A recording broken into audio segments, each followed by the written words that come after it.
Rough looking crowd here. Sir, you shouldn't smoke in front of the airplane.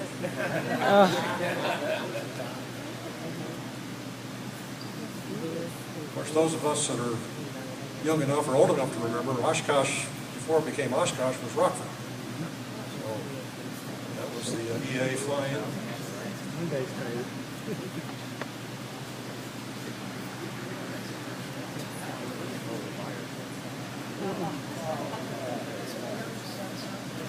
So, okay.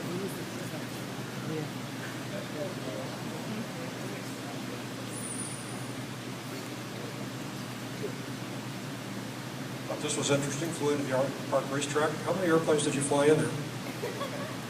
This was a show at Arlington Racetrack for antique cars and antique airplanes. And we got permission from the FAA to fly there. We landed on the longest parking rod they had. And my two sons were fighting. I had to fly one in with the airplane and then fly one back out with the other son. So, and there they were on the far right. But that was Arlington Racetrack, which of course is not there anymore. But one thing about Arlington Racetrack, it had a huge red roof. And when we students were flying out of Milwaukee Airport, if we got lost, we would just look for the Arlington Racetrack, and then we'd get back home.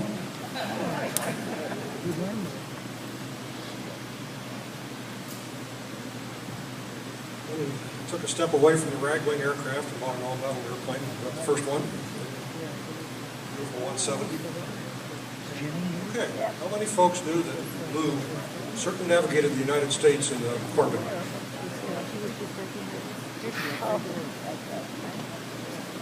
Put a different engine in it. This was in 1976, of course, the bicentennial. Look at that modern panel. Wouldn't you love to have that today? No, all he has one little flat screen or maybe an iPad. It is, yes sir. It's up at Poplar Grove.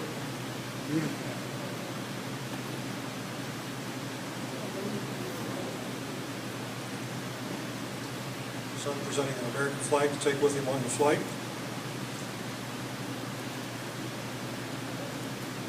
Okay, let's look at some of the statistics on this flight. 39 days, you flew 32 of those days, correct? 11,600 miles on that airplane. 133 hours of flight time. And back home after 39 days, and you raised about $10,000 for American Cancer. 12,000. Presented with that. Donations all went to the cancer research. Once again, a very giving individual using his aviation skills and background. The way they donate either 10 cents or 25 cents a mile, depending on, I guess, what they could afford. And that's how they judge what they would donate. But the donations were terrific. Okay. Fleet of aircraft that they had at one time. Lou was also one of the principals in starting and founding this airport. Still out there today.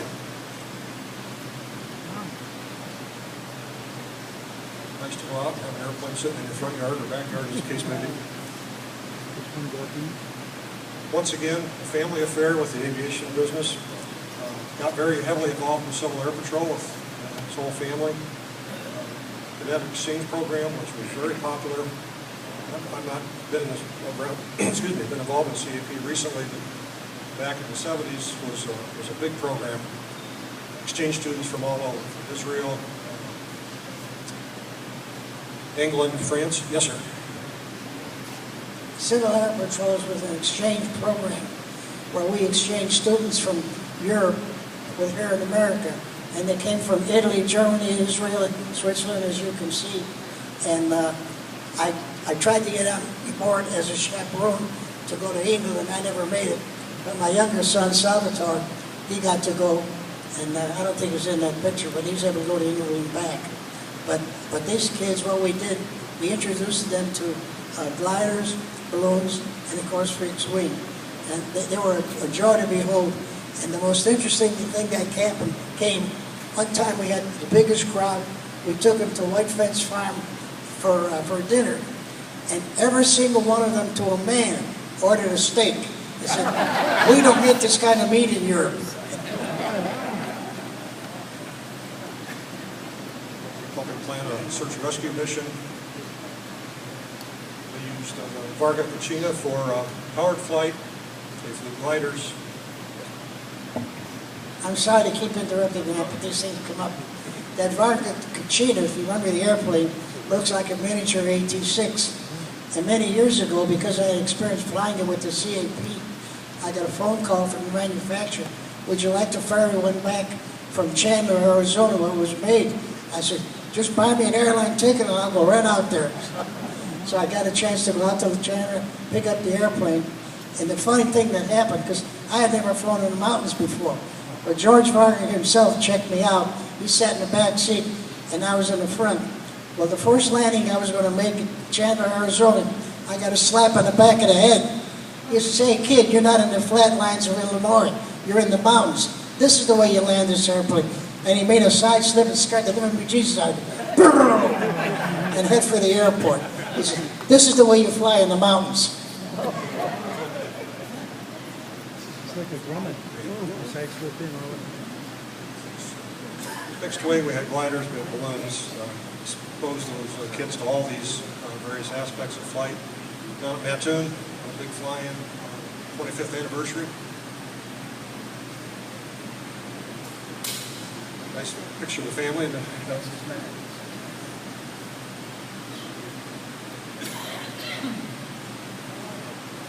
guy's floating around somewhere. There he is.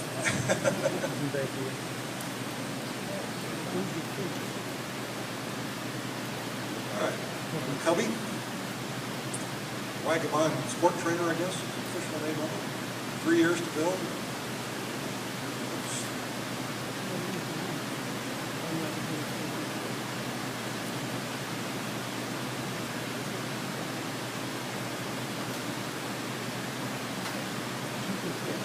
Piper probably didn't like to call it Super Cub.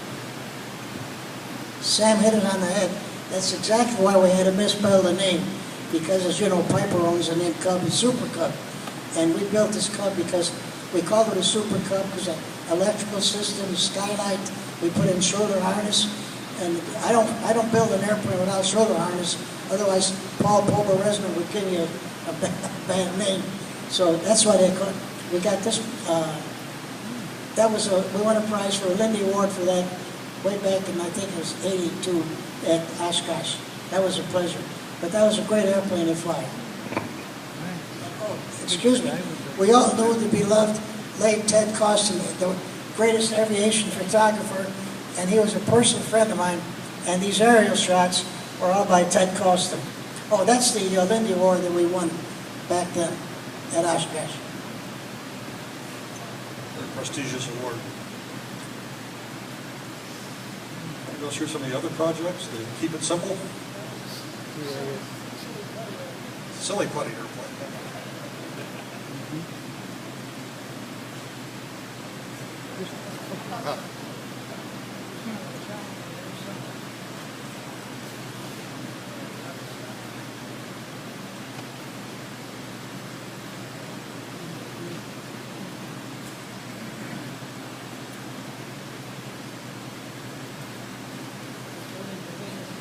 So Boeing builds their airplanes now. They have the parts subcontracted out all over the country and have them shipped in later.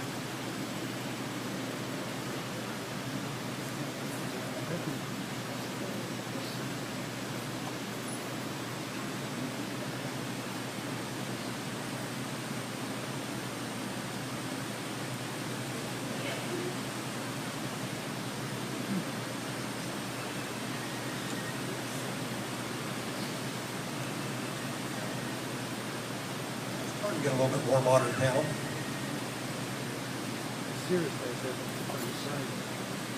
Once again, another beautiful completed project.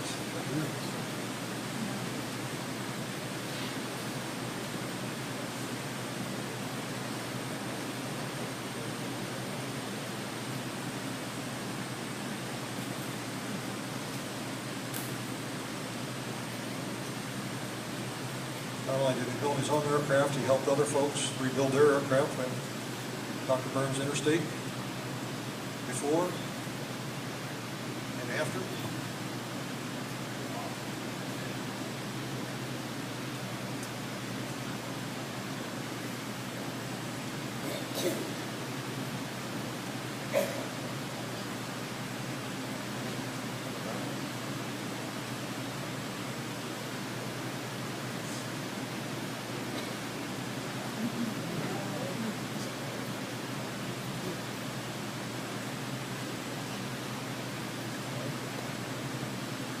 Control surfaces on the T6.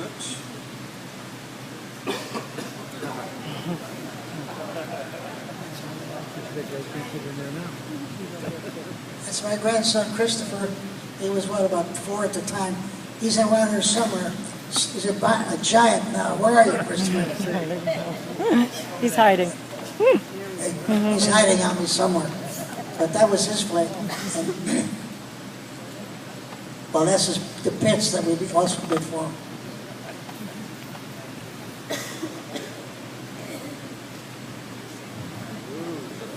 That's nice.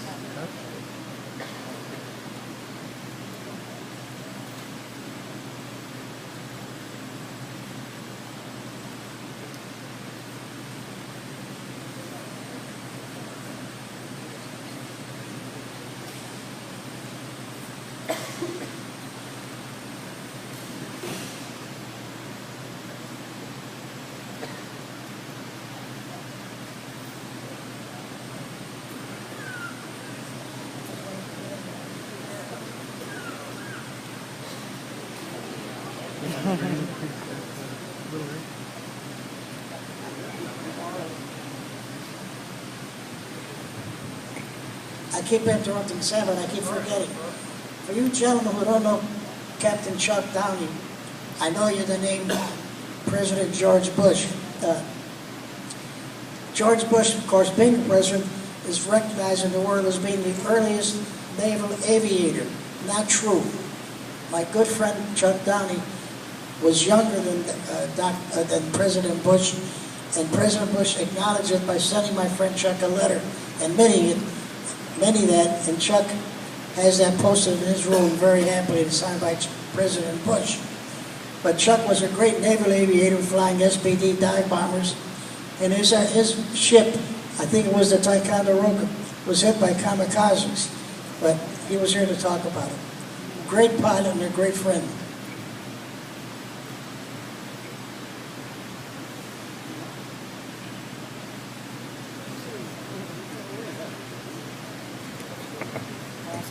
I'm sorry to keep interrupting, but Rudy Frasca, that's his ME-109, or I'm sorry, that was his Italian fighter that he built out at Frasca Field, and he insisted that I sit in the airplane and take this photograph. And Rudy here went to school at Proviso West with 3 of my brothers, so needless to say, we became friends. And of course, his name ends in a vowel like mine, so we had another reason to be pretty close. But I know a lot of you know Rudy Frasca and have been to his field. A wonderful, wonderful man and a wonderful family man. You're certainly not interrupting.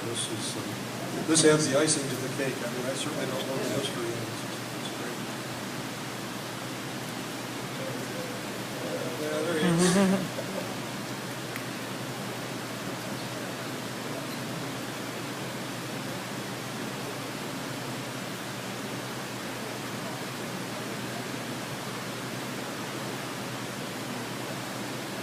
And so it winds down. 2006, final flight of pilot command. I have to add something to this picture too. My wife, who stood behind my flying all these years, has never been comfortable in general aviation. But when I was courting her, I was learning how to fly. I said, honey, we get married, I'm going to keep on flying. She says, okay, I'll stand behind you. And she never interrupted my aviation work. She's always behind me. Although she has a pretty good